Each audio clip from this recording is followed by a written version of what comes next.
Good morning students, कैसे हैं आप सब। तो देखिए, जो हमने लास्ट लेक्चर में किया था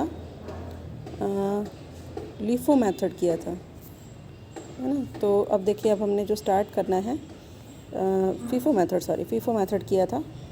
आप देखिए, जो अब हमने स्टार्ट करना है वो करना है लीफो मेथड। तो देखिए, पिछले मेथड में जो हमने पढ़ा था फीफो मेथड की फर्स्ट इन फर्स्ट आउट, कि जो पहले आया वो पहले इशू किया जाएगा और जो बाद में आएगा वो बाद में इशू होगा। अब देखिए, सबसे नेक्स्ट सेकंड मेथड है लास्ट इन फर्स्ट आउट, कि जो बाद में आएगा उसको हम पहले इशू करेंगे, है ना। जो पहले आया उसको हम बाद में। तो it means last in first out. इस मेथड में क्या होता है कि material purchase in the last are issued first, ये पहले इशू किया जाता है ना, और उसी के अकॉर्डिंग प्राइसिंग की जाती है। जैसे आपने आज जो परचेज़ किया वो 10 रुपीज़ का था, पहले आपने 8 का भी परचेज़ किया, 20 का भी परचेज़ किया, 12 का भी परचेज़ किया, तो सबसे लास्ट में जो आपने परचेज़ किया ₹10 का, उतने में मटेरियल जो है वो स्टोर को इशू किया जाएगा, है ना। और ये मेथड प्रैक्टिकल भी है कि जो इस मेथड के अकॉर्डिंग अगर जितने में आपने परचेज़ किया करंट में वही उसका मार्केट प्राइस है, आप मार्केट प्राइस पर जो है शो करेंगे कोस्ट, ताकि आपकी जो कोस्ट है वो बिल्कुल एक्यूरेट आए, उसके अकॉर्डिंग आप सेलिंग प्राइस सेट कर सकते हैं। तो अब देखो इसके एडवांटेज क्या हैं। सबसे पहला इजी मेथड, कि it's very easy to understand, है ना, कि कैलकुलेशन इजी है। आपको अगर इशू करना है तो आप लास्ट प्राइस देख लेंगे कितने में आपने परचेज़ किया था, उतने पर ही जो है वो इशू कर दिया जाएगा। Second, issue price near to market price, कि इसमें जो इशू प्राइस हैं वो मार्केट प्राइस के और वैकेंसी परचेज़ प्राइस के, नेक्स्ट पॉइंट देखो, इशू एट परचेज़ प्राइस, जो करंट परचेज़ प्राइस है उसके इक्विवेलेंट होंगे, है ना। Suitable if prices are rising, कि अगर आपकी जो प्राइजेज़ हैं वो बढ़ रही हैं, इंक्रीज़ हो रही हैं, तो ऐसे सिचुएशन में जो स्टॉक है, मतलब क्लोजिंग स्टॉक, उसका जो वैल्यूशन है वो तो हो जाएगा पहले वाली प्राइस पर, लेकिन जो कॉस्ट है वो आपकी बिल्कुल एक्यूरेट आएगी, क्योंकि उसी रेट पर फिर आप जो है वो स्टॉक इशू करेंगे। तो इसके एडवांटेज है। आप देखो डिसएडवांटेज, सबसे पहला वैल्यूशन ऑफ क्लोजिंग स्टॉक, कि क्लोजिंग स्टॉक का जो वैल्यूशन है वो कम प्राइस पर किया जाएगा, स्टार्टिंग वाले प्राइस पर, है ना। अगर वो कम है तो कम पर, और अगर वो ज़्यादा है तो ज़्यादा पर। तो ये प्रैक्टिकल नहीं है, लेस प्रैक्टिकल, क्योंकि जनरली हम यही देखते हैं कि जो पहले आया उसको पहले इशू किया जाए, पहले कंज्यूम किया जाए, अदरवाइज़ जो मटेरियल है वो ऑब्सोलीट हो जाएगा, है ना। और स्टोरिंग की प्रॉब्लम भी आती है कि स्टोरिंग के लिए बहुत ज़्यादा स्पेस चाहिए, तो इसके लिए भी जो स्टोरिंग के लिए बहुत ज़्यादा स्पेस चाहिए, उसके लिए गोडाउन चाहिए, क्योंकि फिर हम जो पहले वाला मटेरियल है उसको स्टॉक करते जाएंगे। And valuation in pricing, the pricing of material issued on the same date, अलग अलग हो सकता है कि एक ही डेट पर आपने जो है 10 रुपये का भी ख़रीदा, 12 का भी ख़रीदा, 14 का भी ख़रीदा, तो फिर आप किस रेट पर इशू करेंगे। अब देखिए सूटेबिलिटी, कहाँ ये मेथड सूटेबल है। ये मेथड वहाँ सूटेबल है जहाँ पर जो आपके प्राइजेज़ हैं वो राइज़ हो रहे हों, बढ़ रहे हों।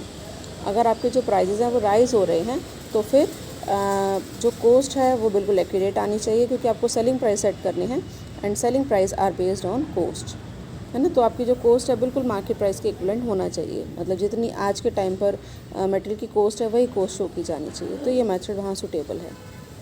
आप देखो लीफो मेथड अगर हम यूज़ करते हैं तो उसका क्या इम्पैक्ट होगा।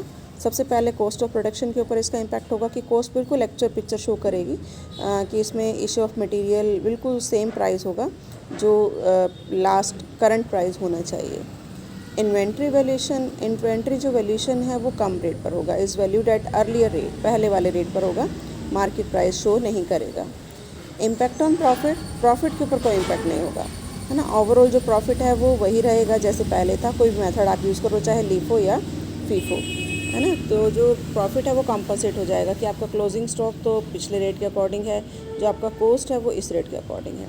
तो ये था कुछ इम्पैक्ट। आप देखिए क्वेश्चन दिया हुआ है इलस्ट्रेशन नंबर 9, इसको देखो आपको समझ में आएगा मेथड के अकॉर्डिंग, कि with the help of the following particulars prepare stores account showing issue of material on last in first out method. तो इसमें देखो सबसे पहले परचेज़ दी हुई है 3 अगस्त, तो हम डेट वाइज चलेंगे, परफॉर्मा बनाएंगे जैसे हमने फीफो में बनाया था, कि डेट, एक आपका रिसिप्ट आएगा, इशू आएगा और बैलेंस, है ना। हर एक में 3-3 कॉलम होंगे, kilogram, rate and amount, kilogram, rate and amount. अब देखिए सबसे पहले डेट कौन सी है, अगस्त में एक है 3 अगस्त सबसे पहली। तो देखिए 3 अगस्त को 750 किलोग्राम का सबसे पहले परचेज़ है। परचेज़ हमारी क्या होगी, रिसिप्ट। तो इसको सबसे पहले हम कहाँ दिखाएंगे, रिसिप्ट में 750 @ 2 1500। उसके बाद हम बैलेंस में जाएंगे, ये आपका बैलेंस बच जाएगा 750 at the rate of two 1500। Next date देखिए 3 अगस्त के बाद नेक्स्ट डेट आपकी आती है 18 अगस्त, है ना। 18 अगस्त को भी क्या है, परचेज़ है, तो ये आप शो करेंगे 350 kilogram eight the rate of 2.10। Amount आपके पास आ गया 735। फिर आपका बैलेंस हो गया 750 किलोग्राम एंड 350 किलोग्राम, ये दोनों आपके बैलेंस हो गए। रेट जो है वो लिख देंगे उसके अकॉर्डिंग। आप देखिए नेक्स्ट डेट, नेक्स्ट आती है 19 अगस्त, इशू है 850 किलोग्राम। आप देखिए किस रेट पर इशू किया जाएगा। इशू में आप लिखेंगे 850 इशू करना है, तो अब देखो लास्ट इन फर्स्ट आउट, सबसे लास्ट में क्या आया था 350, है ना। 350 बैलेंस आपका 750 और 350 बचा हुआ है, लेकिन लास्ट जो परचेज किया था वो 350 kilogram eight the rate of 2.10, तो ये पहले इशू करेंगे।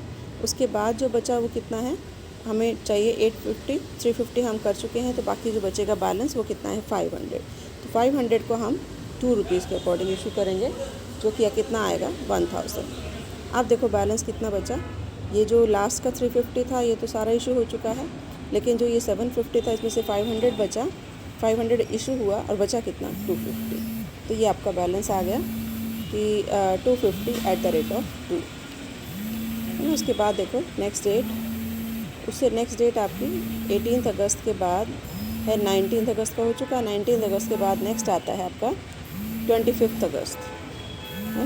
19 के बाद देखो, हाँ 25 अगस्त ही है, तो 25 अगस्त का आपका क्या है परचेज़, तो 600 जो किलोग्राम है eight the rate of rupees 2.20 के अकॉर्डिंग आप परचेज़ करेंगे। अब आपका जो बैलेंस है वो क्या बचेगा, 250 पहले का बचा हुआ है और 600 ये हो गया, है ना। ये आपका बैलेंस आ जाएंगे दोनों।